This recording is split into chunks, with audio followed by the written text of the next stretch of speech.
Dear learners, in this topic we are going to discuss about compensation structure, compensation theories involved in determining the compensation package, and then competency based pay structure. So these are the three major components we are going to discuss. So first, once again, let me refresh the compensation part which we have discussed in the earlier modules. So a sound compensation structure must be based on job evaluation program in order to establish fair differentials in payments depending upon differences in job contents. Besides the basic factors provided by a job description and job evaluation, those that are usually taken into consideration for determining compensation structure. So the following factors basically determining the compensation structure of the firm. So some of the factors are the organization's ability to pay, whether they have the ability to pay more salary to their employees, and then supply and demand for laborer, and then the prevailing market rate or market condition, cost of living. For example, in the city environment, the cost of living is very higher than the rural environment. And then productivity, trade unions, bargaining power, job requirements, managerial attitudes, psychological and sociological factors. So these are some of the factors which is determining the compensation structure of the organization. Now try to understand what is pay. So pay is a statement of an employee's worth by an employer. Pay is a perception of worth by an employee in simple sense. So according to Cascio 1995, the compensation includes direct cash payments and indirect payments in form of employees' benefits and incentives to motivate employees to strive for higher levels of productivity. According to Milkovich and Newman 2005 definition, so the compensation is all forms of financial returns, tangible services and benefits employees receive as part of an employment relationship. The phrase financial returns refer to an individual's base salary as well as short and long-term incentives. Tangible services and benefits are such things as insurance, paid vacation and sick days, pension plans and employee discounts. So these are the two major definitions available in the literature in terms of understanding what is compensation. So in simple sense, compensation is nothing but employees' worth by an employer. There are two major methods of compensation are provided by the organization. One is direct compensation and then indirect compensation. So under the direct compensation, you have wages or salaries, commissions, bonuses, gain sharing plan and so on. So these are some of the sub-components that is coming under direct compensation method. So under the indirect compensation method, you have time not worked like vacations, breaks, holidays, and then insurance plans, medical plan, dental plan, and then life insurance plans, and then the security plans like pension scheme, and then employee services, educational assistance program, recreational programs, and so on. So these are the other benefits given by the organization that is coming under indirect compensation method.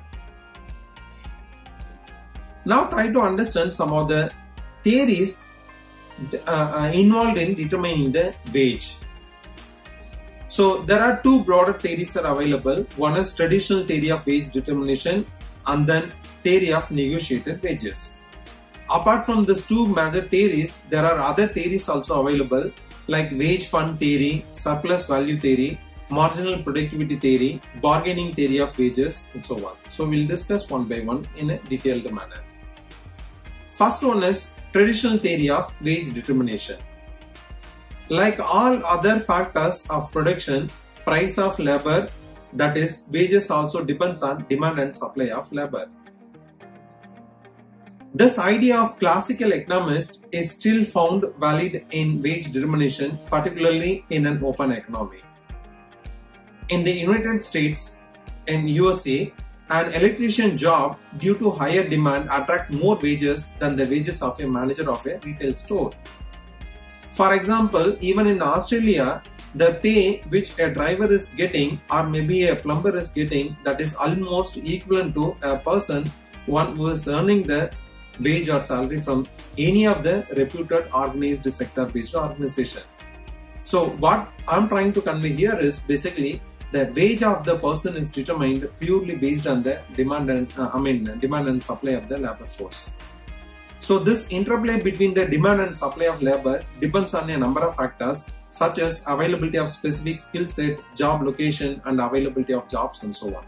Whereas in Indian context, for a plumber and then electrician, that they get only limited amount when compared with some of the people those who are working with any of the organized sector based organizations.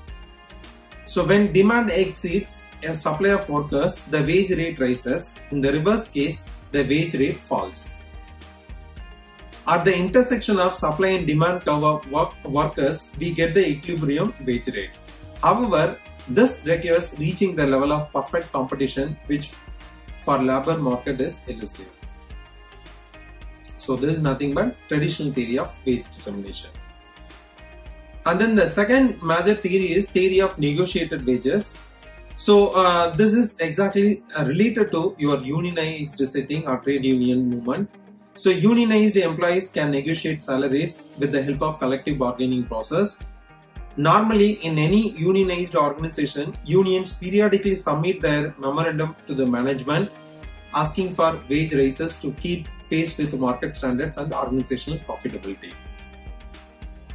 Then wages are negotiated in a collective bargaining meeting attended by the unions and the management nominees. For non-unionized employees, wages can be negotiated through individual bargaining process. In some cases, there may be even be regulatory interventions by wage boards. The wage boards are tripartite in nature and represent the workers, employers and the independent members. Wage boards help in finalizing wage recommendations. Next theory is wage fund theory.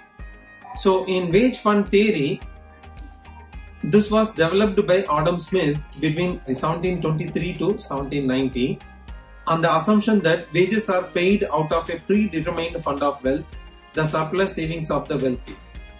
This fund would be utilized for employing laborers for work. If the fund was large, wages would be high. If it was small, wages would be reduced to subsistence level. The demand for labor and the level of wages were determined by the size of the fund. In a nutshell, so there is a wealthy fund created by the organization, and then depending upon the wealthy fund availability, they used to pay the wages to the employees. So that is the core assumption of wage fund theory that was coined by Adam Smith.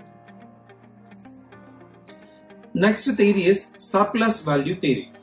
The surplus value theory of wages developed by Karl Marx during the year between 1818 and 1883.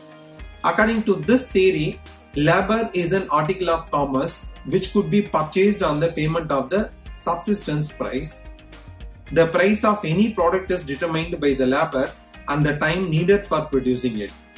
The theory proposes that laborer is not paid in proportion to the time spent on work but is paid much less and the surplus is utilized for paying other expenses.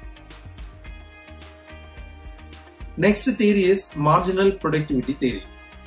So in marginal productivity theory assumes that wages are based upon an entrepreneur's estimate of the value that will probably be produced by the last or marginal worker. In other words, it assumes that wages depend upon the demand for and supply of labor. Consequently, workers are paid what they are economically worth. Next theory is bargaining theory of wages. In bargaining theory of wages, they say that this theory considers that wages are determined by the relative bargaining power of workers, trade unions and employers. When a trade union is involved, basic wages, fringe benefits, job differentials and individual differences tend to be determined by the relative strength of the organization and the trade union. This is almost similar to negotiation theory. How do you price managerial and professional jobs? So compensating managers consist of the following elements. One is base pay, that is nothing but your fixed salary and then guaranteed bonuses. And then short-term incentives, cash or stock bonuses. Long-term incentives like stock options, employee stock options. And then executive benefits and perks or other perks, that is retirement plans, life insurance plans and health insurance without a deductible or co-insurance and so on. So these are the different components that is coming under whenever you are trying to determine the compensation package for professional cadre people or manager level individuals. What really determines executive pay? So the CEO pay is set by the board of directors taking into account factors such as the business strategy, corporate trends and where they want to be in a short and long term. So these are the major factors or elements that is determining the executive pay. Firm pay CEO based on the complexity of the job they filled. Boards are reducing the relative importance of base salary while boosting the emphasis on performance-based pay. So usually at the CEO level, most of the organizations, they used to provide one more component called the employee stock option, so that they will also get some kind of motivation towards developing the organization or ensuring the growth of the organization. At the same time, they will also have some loyalty towards their organization. Compensating professional employees. So employers can use job evaluation for professional jobs also, not only for lower level people, to determine the pay rates.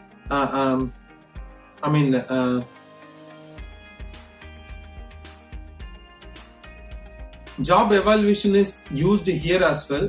So similar to determining the pay rates for the lower level people. So even for determining the professional jobs also, one can perform job evaluation. So based on that, again, you can fix the pay rates for the professional cadre individuals. So compensable factors focus on problem solving, creativity, job scope and technical knowledge and expertise. So there they usually focus on knowledge, skills and then other characteristics of the individuals. But here they focus on problem solving skills possessed by the individual at a higher level or higher cadre, and then creativity, job scope and technical knowledge and expertise. These are the compensable factors that is going to play a major role in terms of determining the professional employees' pay rates. Firms use the point method and the factor comparison methods, although job classification seems most popular here also. And then professional jobs are market priced to establish the values for benchmark jobs. Usually at a higher level, the pay rates are determined purely comparing the market rates basically. So in Y organization, the pay is this much. So even in our organization also, for this particular level of people, we are trying to pay this much of salary. So like that they used to pay. What is competency based pay structure? So there is a concept called competency based pay, where the pay is purely determined based on employees' range, depth and types of skills and knowledge rather than for the job title he or she holds. So purely based on the employees' competencies, they are trying to fix the pay rates.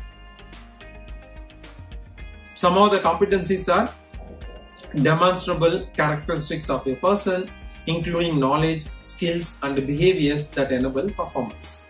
So these are the key competencies that is taken into account whenever they are trying to fix the competency based pay rates. Why use competency based pay? Traditional pay plans may actually backfire if a high performance work system is the goal. Paying for skills, knowledge and the competencies is more strategic. Measurable skills, knowledge and the competencies are the heart of any company's performance management process.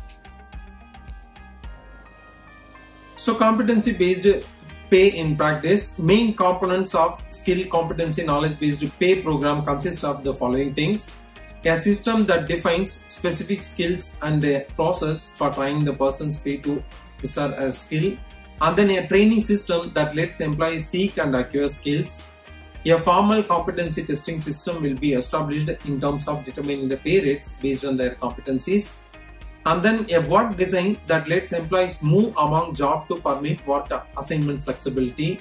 So these are some of the components that is going to be taken into account whenever you are trying to fix the competency based pay rates based on the employee's skills, competency level and then knowledge.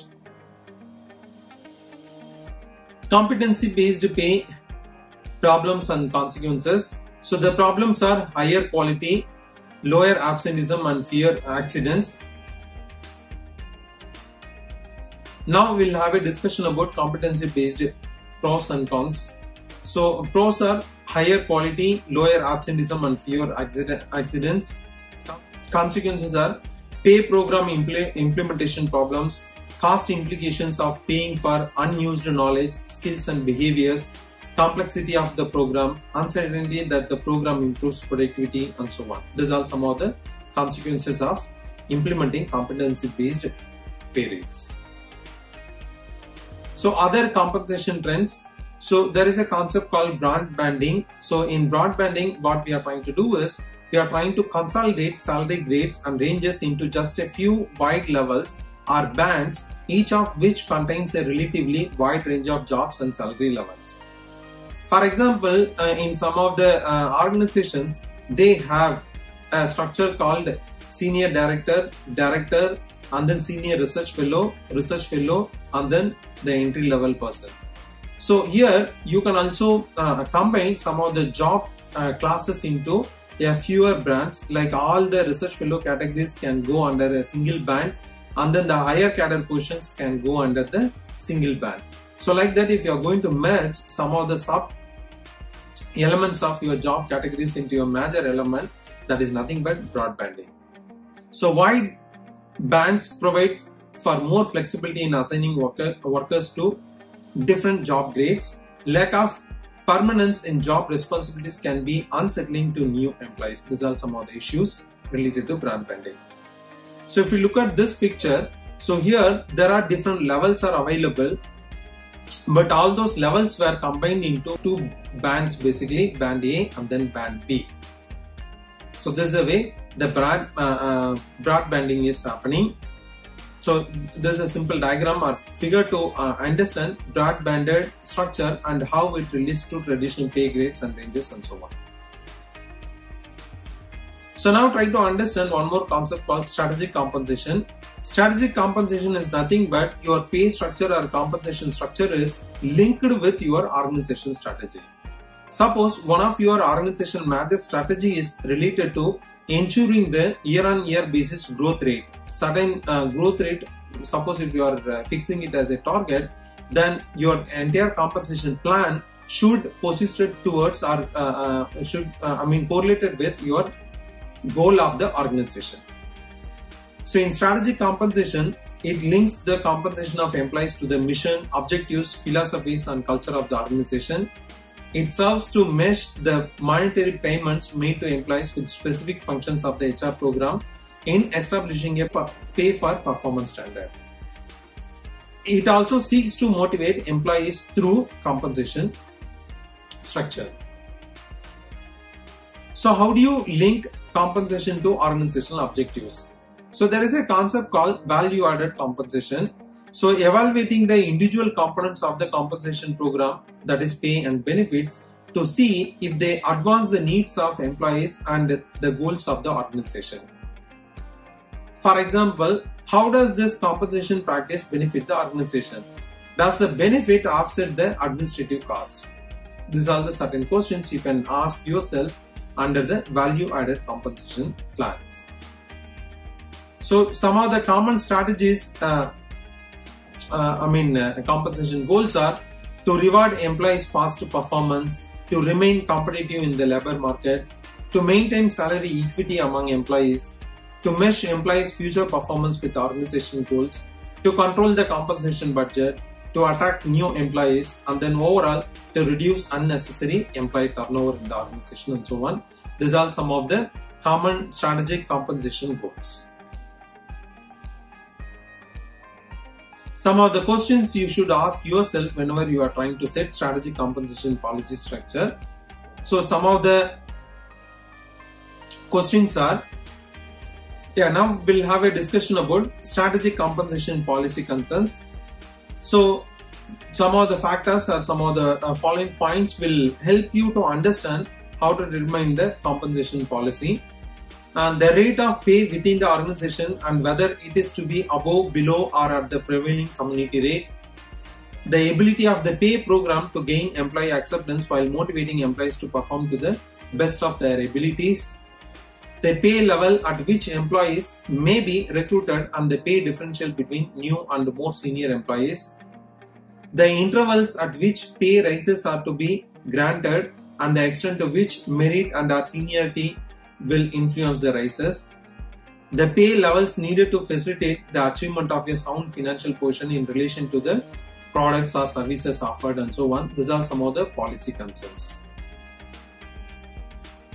And then the pay for performance standard. So there is a concept called pay for performance standard. This is nothing but performance based pay structure.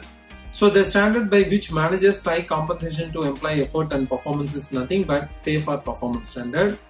So it refers to a wide range of compensation options including merit based pay, bonuses, salary commissions, job and pay banding, team, group incentives and various gain sharing programs and so on. So all those things are well connected with the pay for performance standard option. So designing a pay for performance system. So what are the questions you should ask yourself whenever you are trying to design a pay for performance system? So how will performance be measured? There is a first question or foremost question you should ask yourself. So before you go for or before implementing this particular plan, you need to determine what is the best performance that is being carried out by the individuals at different levels or maybe at different cadres of the organization. Then only you can benchmark the best practices or maybe best performance standard, and then based on that you can fix the performance based pay rates. So unless you determine which is the best performance, which is a worst performance, you may not be in the position or you may not be able to fix the pay rates based on the performance standard of the individuals. And then the next question is, how will monies to be allocated for compensation increases? So on what basis you are going to fix the increments? Suppose if you are going to follow or implement performance based pay system, which employees will be eligible? How do you scrutinize the employees for implementing this particular plan? And then how will payouts be made? On what basis you are going to make the payouts? How often will payouts occur? How large will the payouts be? Will employees perceive the rewards as valued, and so on? These are some of the questions which you need to ask yourself whenever you are going to design a purely based on the performance level of the employees. So these are some of the questions you should ask yourself whenever you are trying to fix the pay structure based on the performance. In most of the organizations, even now, even in Indian organization, they do follow something called variable based pay system, where each and every individual will get different pay structure depending upon their performance.